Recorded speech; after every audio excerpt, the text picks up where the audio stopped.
Okay, here we go. Idle air control valve mysteries revealed. If you've got a Honda and the idle is hunting, it could very well be because the idle air control valve mechanism you'll see in a minute here is stuck or sticking, and it appears to be a common problem from people on forums. And then the problem that people on the J-series swap forum are having in particular is that if you delete the EGR and the idle air assist, even if your idle air control valve is working perfectly, you still may have issues with your idle wanting to hunt. And so here's the fix. So the tools required, I required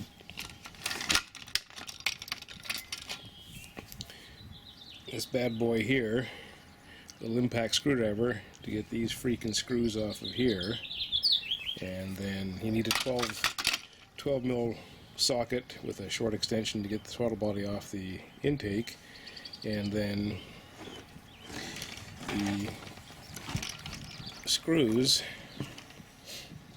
for the idle air control valve itself.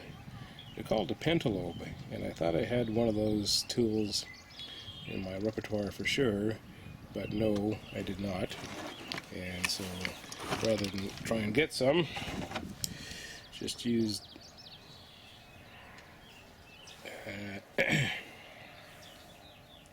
those guys there and got a really snug grip on the bolt at, or the nut at 90 degrees, and it came off. And so for those who've read a bit about the adjustability that Tim Beadle referred to, once everything is loose,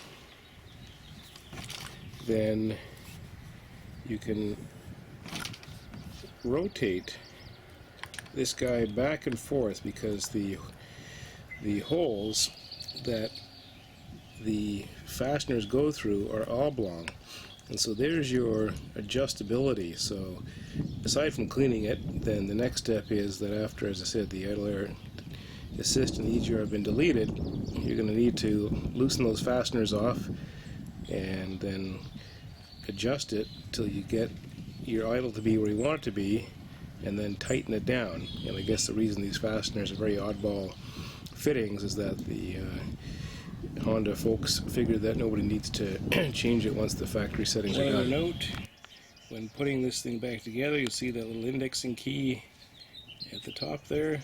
That idle air control valve is indexed off of that, so it'll take a bit of fiddling to get it back in the proper orientation. Okay, so once you've got things disassembled, you want to take throttle body cleaner or carb cleaner and a Q-tip probably, and clean out all the things inside, all the carbon buildup inside there, pardon me.